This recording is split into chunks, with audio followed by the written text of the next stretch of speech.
Hello दोस्तों, मैं सी राहुल अग्रवाल और आज मैं आपसे बात करूंगा कि बजट में जो प्रोविजंस चेंज हुए हैं, इनकम टैक्स की रेट जो प्रॉपर्टी बेचने पे लगती है वो 20% से कम होकर 12.5% अब हो गई है। तो क्या अब नए प्रोविजंस के हिसाब से जो हमें प्रॉपर्टी बेचने पर 54EC में 50 लाख रुपए तक की छूट मिलती थी, तो क्या उस बॉन्ड्स में इन्वेस्ट करना हमारे लिए फायदे का डिसीजन है? बजट से पहले और बजट के बाद में क्या चेंजेस आए हैं और आपका किस में फायदा है? दोस्तों, इस टॉपिक में मैं आज बात करूंगा। लास्ट तक वीडियो को देखना, जरूर से आपको फायदा होगा और आप डिसीजन लेने में अपनी हेल्प कर पाएंगे। ये मैं आपको जरूर सच कह रहा हूं। तो दोस्तों, स्टार्ट करते हैं। सबसे पहले मैं आपको थोड़ा सा ब्रीफिंग दे देता हूं कि 54EC के बॉन्ड्स होते क्या हैं। दोस्तों, इनकम टैक्स में एक प्रोविजन है कि आप जब कोई प्रॉपर्टी अपनी बेचते हो, लैंड बिल्डिंग बेचते हो, जब रेजिडेंशियल हाउस प्रॉपर्टी आपने कोई बेची है, उसके ऊपर जो आपको कैपिटल गेन टैक्स बनता है, अगर आप 50 लाख रुपए तक के बॉन्ड्स लेते हो तो आपको 50 लाख रुपए तक के उस वैल्यू पे टैक्स नहीं देना। तो मेरा कहने का मतलब है कि मान लो मैंने 1 करोड़ रुपए की कोई प्रॉपर्टी बेची है और 1 करोड़ रुपए की प्रॉपर्टी बेचने के बाद में मान लेते हैं सारी कैलकुलेशन करने के बाद में मेरा कैपिटल गेन 50 लाख रुपए आता है, मतलब 50 लाख रुपए पे मुझे टैक्स देना है। तो गवर्नमेंट बोलती है कि 50 लाख रुपए तक आप, अगर 50 लाख रुपए तक 54EC के बॉन्ड्स हैं, इन बॉन्ड्स को आप खरीद लोगे तो आपको 50 लाख रुपए पे टैक्स नहीं देना। ठीक है, तो ये प्रोविजन है। तो अब मैं आज आपसे बात करूंगा कि क्या बजट से पहले और बजट के बाद में क्या चेंजेस आए कि आपको बॉन्ड्स लेना फायदेमंद रहेगा या नहीं रहेगा। दोस्तों, इन बॉन्ड्स की मैं आपसे और थोड़ी सी बात करता हूं कि इन बॉन्ड्स के फीचर क्या होते हैं। ये 54EC के बॉन्ड्स जो होते हैं, या मैक्सिमम 50 लाख रुपए तक के ले सकते हो। 5 साल का लॉक इन है और रेट ऑफ इंटरेस्ट जो सबसे इंपॉर्टेंट फीचर है इसका, वो ओनली 5.25% है आज की डेट में। 5.25% जो FD से भी 2 या 3% लगभग कम है। और जो इंटरेस्ट इसमें मिलता है एनुअली, वो भी टैक्सेबल होता है, मतलब टैक्स फ्री भी नहीं है। 5 साल का लॉक इन भी है और टैक्स फ्री भी नहीं है। अब हम बात करते हैं कि बजट 2000, मतलब बजट के जो प्रोविजन है, बजट में क्या हुआ, इंडेक्सेशन के बेनिफिट को खत्म कर दिया। और सबसे मेजर जो चेंज है रेट का मतलब पहले 23 जुलाई से पहले की प्रॉपर्टीज पे 20.8 20.8% की रेट से टैक्स लगेगा, सरचार्ज मिला के। और जो 23 जुलाई के बाद की प्रॉपर्टीज है उस पर 12.5% प्लस सरचार्ज लगभग 13% का टैक्स आपका बनेगा। तो अब इसमें देखिए, एक तक गया तो 20% का टैक्स लग रहा है 23 जुलाई से पहले, और 23 जुलाई के बाद में आपको लग रहा है लगभग 13% का सरचार्ज मिला के। तो मैं आपको कैलकुलेशन करके बता रहा हूं कि क्या बॉन्ड्स लेना जरूरी है या बॉन्ड्स लेना फायदे का सौदा है भी या नहीं है। दोस्तों, जो 23 जुलाई से पहले की प्रॉपर्टी होती थी, अब बजट में रूल आया कि इंडेक्सेशन के बेनिफिट को 23 जुलाई से पहले की प्रॉपर्टीज पे मिलेगा और रेट अपनी जो पहले लगती थी 20% वही लगेगी। लेकिन 23 जुलाई के बाद की जो प्रॉपर्टीज है उस पर इंडेक्सेशन का बेनिफिट नहीं मिलेगा और आपको रेट जो है वो कम लगेगी। रेट कम लगने का मतलब है 12.5% की रेट लगेगी, 4% सरचार्ज और लगता है उसके ऊपर, टैक्स के ऊपर, लगभग 13% की रेट वो हो जाती है। इंडेक्सेशन क्या होता है दोस्तों? इंडेक्सेशन के लिए मैंने अलग से बहुत से वीडियोस बना रखे हैं। इस वीडियो को सिंपल रखने के लिए आप सिर्फ कैपिटल गेन की बात करते हैं। तो दोस्तों, मैं आपको एक एग्जाम्पल से समझाता हूं कि आपको किस ऑप्शन में फायदा है।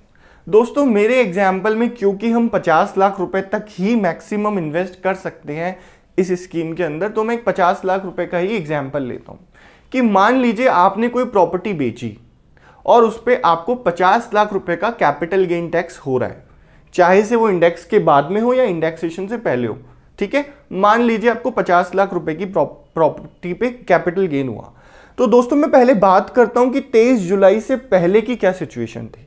मतलब आपकी प्रॉपर्टी 23 जुलाई 2024 से अगर आपने पहले बेची है, तो उस सिचुएशन में क्या 54EC के बॉन्ड्स में इन्वेस्ट करना आपके लिए फायदे का सौदा है? दोस्तों, मैं आपको कैलकुलेशन करके बताता हूं। 50 लाख रुपए अगर आप 54EC के बॉन्ड्स में इन्वेस्ट करते हो, उस पे रेट क्या ब्याज मिलता है? 5.25%, 5 साल का लॉक इन है। तो अगर मैं 50 लाख रुपए को दोस्तों इन्वेस्ट करता हूं 5.25 5.25% की रेट से, और उसको मैं कंपाउंड भी कर देता हूं। कंपाउंड का मतलब है ब्याज पे ब्याज भी मिलेगा मुझे हर साल। तो इसका मतलब ये हो गया कि 5 साल के बाद मुझे कितने रुपए मिलेंगे दोस्तों, अगर आप कंपाउंडेड 5.25 रेट से अगर कैलकुलेट करोगे तो लगभग 64,50,000 रुपए आपको 5 साल बाद 54 ईसी के बॉन्ड से मिलेंगे। ठीक है दोस्तों, ये तो समझ में आ गया सर। अगर आपने 54 ईसी के बॉन्ड्स नहीं लिए तो क्या होगा, तो फिर आपको टैक्स देना पड़ेगा। तो टैक्स कितना बनेगा, 50 लाख रुपए के कैपिटल गेन पे अगर मैंने 23 जुलाई से पहले प्रॉपर्टी बेची तो उस पर मुझे 20.8% का टैक्स लगेगा, जो लगभग 10 लाख रुपए होगा, 10,40,000 ऐसा कुछ होगा। मैं 10 लाख रुपए एक बार राउंड फिगर में ले लेता हूं। तो 50 लाख रुपए में से मेरे 10 लाख रुपए टैक्स में चल गए, मेरे कितने रुपए बचे, मेरे पास 40 लाख रुपए। अब मेरे हाथ में 40 लाख रुपए है। अब मैं कंपेयर करता हूं कि ये 40 लाख रुपए को अगर मुझे 64,50,000 रुपए बनाने हैं जो मुझे बॉन्ड्स दे रहे हैं, भाई कैपिटल गेन बॉन्ड्स में अगर इन्वेस्ट करता हूं तो 5 साल बाद कितने मिल रहे हैं, 64,50,000 रुपए मिल रहे हैं। और अगर मैं बॉन्ड्स नहीं लेता, टैक्स पेमेंट कर देता, तो 50 लाख में से 20% 10 लाख मेरा टैक्स चल गया, कितने बचे, 40 लाख रुपए।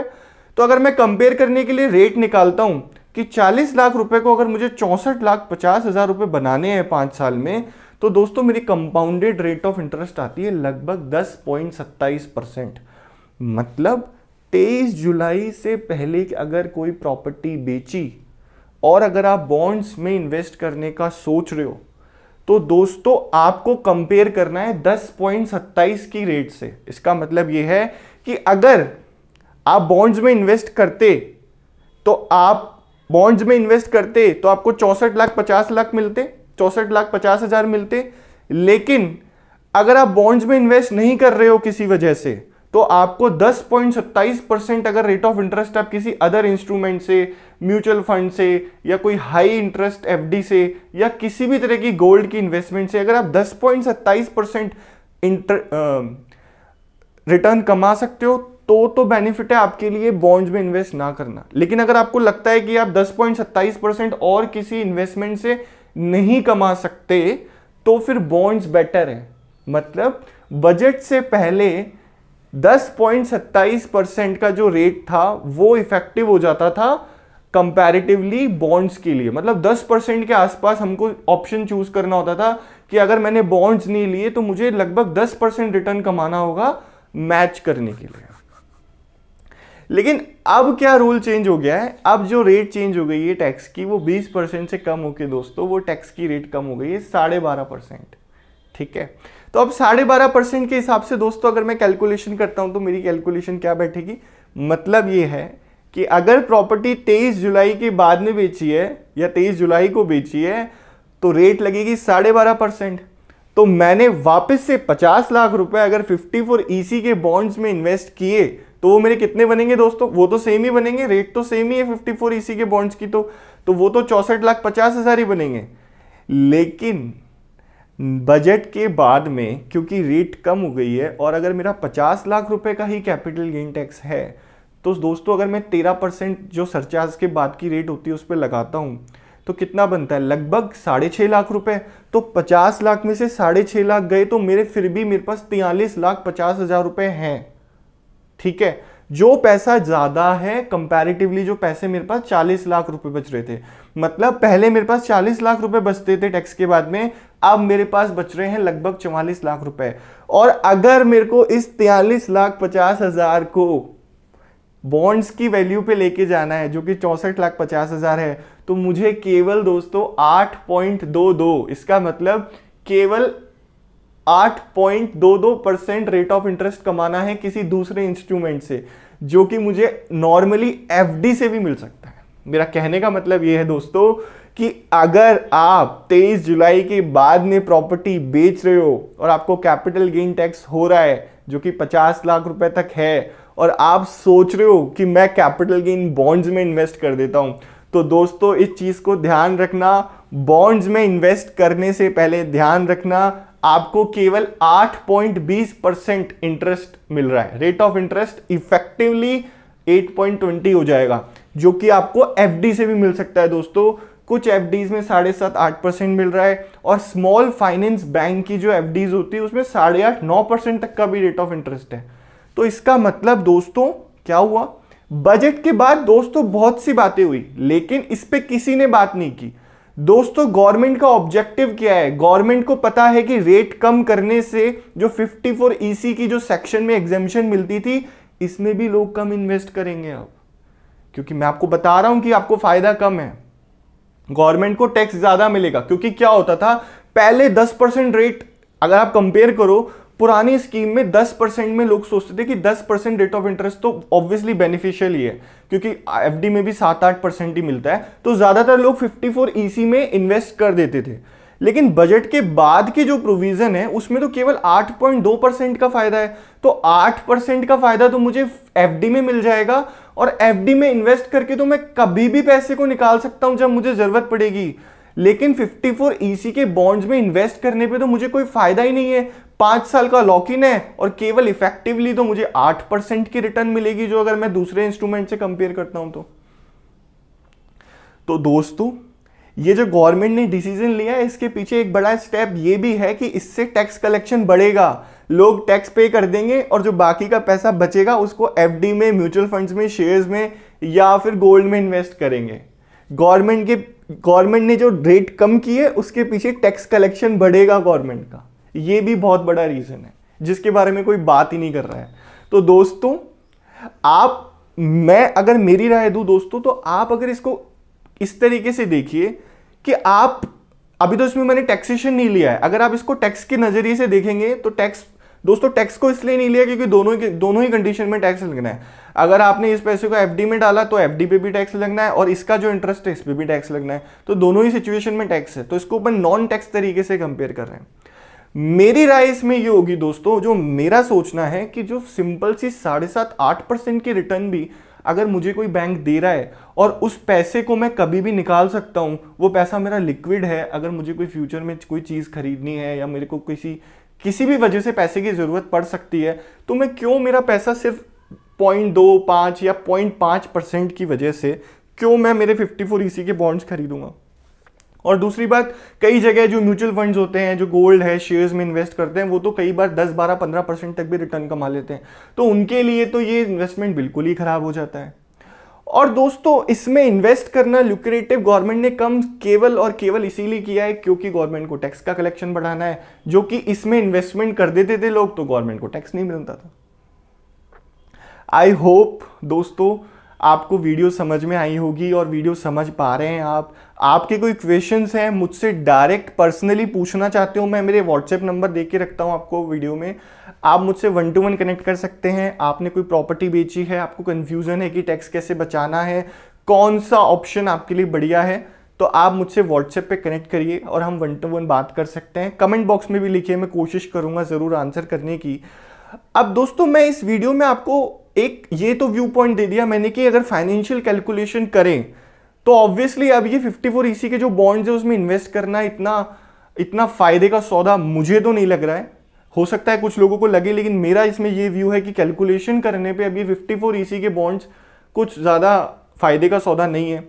और अगर मुझे इन्वेस्ट करना ही है तो मैं गोल्ड में इन्वेस्ट कर लूंगा, मैं शेयर्स ले लूंगा, म्यूचुअल फंड ले लूंगा, या फिर इवन एफडी भी अगर मैं बैंक की करवाता हूं तो उसमें भी आजकल 7.5-8% तक तो ब्याज दे ही रहे हैं बैंक्स, जो कि स्मॉल फाइनेंस बैंक तो 9% भी ब्याज दे रहे हैं। अब दोस्तों कई बार ये भी सिचुएशन होती है कि आप कोई टैक्स ब्रैकेट में ही नहीं है, आपके पास ऐसा भी है कि भाई आपको पैसों की कोई ज़रूरत नहीं है और आप कोई झंझट नहीं लेना चाहते हैं किसी भी तरीके का, तो फिर भी आप 54EC के बॉन्ड्स में इन्वेस्ट कर सकते हैं। लेकिन दोस्तों ये ऑप्शन मेरे हिसाब से बिल्कुल अब कुछ काम का नहीं रह गया है, और मेरे हिसाब से अब आपको इस 54EC के बॉन्ड्स की जगह टैक्स पेमेंट करके आपके पैसे को अपने हिसाब से काम में लेना चाहिए, क्योंकि इसमें आपके पास लिक्विडिटी है।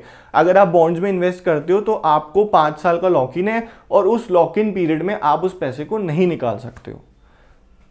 आई होप वीडियो समझ में आई होगी दोस्तों। आपको कोई क्वेश्चन है तो प्लीज कमेंट बॉक्स में बताइए और मुझसे पर्सनली 1-to-1 भी कनेक्ट कर सकते हैं। तो आई होप दोस्तों आपको वीडियो अच्छी लगी होगी और आपके किसी काम की है वीडियो और आपको मेरे व्यूज समझ में आए होंगे। थैंक यू सो मच दोस्तों, मिलते हैं नेक्स्ट वीडियो में। Thank you.